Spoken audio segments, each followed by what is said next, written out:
సంవత్సరానికి 1,10,000 మంది engineering graduate certificate తీసుకొని వస్తారు. మీరు ఆ పిల్లలకు అప్లికేషన్ ఇచ్చి వాని ఉద్యోగం కోసం అప్లికేషన్ ఫిలప్ చేయమని నేను కాదు, మీరు టీచర్లకు మీకే చెప్తున్నాను. మీరు వాళ్ళని పిలిచి ఇంజనీరింగ్ సర్టిఫికేట్ తీసుకొని వచ్చి మీరు చదువు చెప్తున్న ఊరిలో ఉన్న పిల్లలు పిలిపించి ప్లెయిన్ పేపర్ ఇచ్చి ఒక జాబ్ కోసం అప్లికేషన్ ఫిలప్ చేయమని. ఇది క్రిమినల్ వేస్ట్. ఇది క్రిమినల్ వేస్ట్. ఇది క్రిమినల్ వేస్ట్. వాడు ఇంజనీరింగ్ చదువుకున్నాను చిన్న జాబ్ కోడు, స్కిల్స్ నేర్చుకోడు. తల్లిదండ్రులు మా పిల్లోడు ఇంజనీరింగ్ అయింది ఉద్యోగం అంటారు, నా దగ్గరకు వస్తుంటారు కాన్స్టిట్యున్సీ నుంచో బంధువులు, మావాడు ఇంజనీరింగ్ చదివి పెద్ద పెద్ద చదువు చదివింది సార్ అంటారు. ఒక విద్యాశాఖ మంత్రి ఈ రకంగా మాట్లాడొచ్చా? ఒకవేళ నిజంగా ఇంజనీరింగ్ విద్యలో కొంత గ్యాప్ ఉంటే ఉండొచ్చు, నేను కాదనట్లేదు, స్కిల్ గ్యాప్ ఉంటే ఉండొచ్చు. కానీ విద్యాశాఖ మంత్రి గారు నువ్వు దాన్ని ఎట్లా పూడుస్తావు అనే దాని మీద నువ్వు సమాధానం చెప్పాలి. ఇప్పుడు దేశంలో పేదరికం ఉంది, అంతేందుకు మన తెలంగాణలో ఎంత పేదరికం ఉండే, ఎన్ని ఆత్మహత్యలు, ఎన్ని వలసలు. మరి ఆ రోజు కేసీఆర్ గారు మా ప్రజలందరూ బిచ్చగాళ్ళని మాట్లాడినలా? అట్లా మాట్లాడారు కదా, బాధ్యత ఉంటుంది కదా.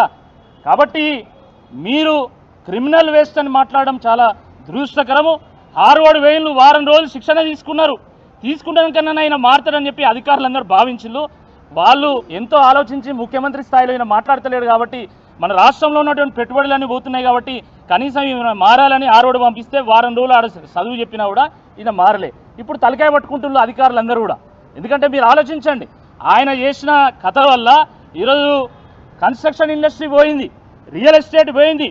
ఇప్పుడు దీనివల్ల ఈ ఉన్న ఐటీ, మ్యానుఫ్యాక్చరింగ్, ఈ సర్వీసెస్ ఇండస్ట్రీ కూడా పోతే రాష్ట్రం మొత్తం దివాలా తీసేటువంటి ఒక పరిస్థితి ఉంటుంది. కాబట్టి ముఖ్యమంత్రి గారు వెంటనే బేషరతుగా ఈ రాష్ట్రంలో ఉన్నటువంటి ఇంజనీరింగ్ విద్యార్థులందరికీ కూడా క్షమాపణ చెప్పాలి. క్షమాపణ చెప్పకపోయినట్టయితే తప్పకుండా నువ్వు అప్లికేషన్ రాయరాదు అన్నావు కదా, జాబ్ అప్లికేషన్ రాయరాదు అన్నావు కదా, కొడంగల్లో నామినేషన్ అప్లికేషను తప్పకుండా 1,00,000 మంది ఇంజనీర్లు రాస్తారు, తప్పకుండా పోటీ చేస్తారు నీ మీద, నిన్ను ఓడించేటువంటి ఒక ప్రయత్నం చేస్తారు రేవంత్ రెడ్డి గారు అని చెప్పి హెచ్చరిస్తూ వెంటనే మరి క్షమాపణ చెప్పాలి. ఫీజు రీయింబర్స్మెంట్ ఎగ్గొట్టడానికి ఇలాంటి చిల్లర వేషాలు మానుకోవాలి.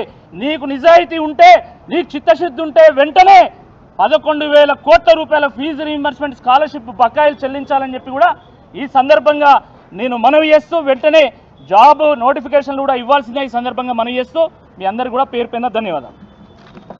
మిత్రుల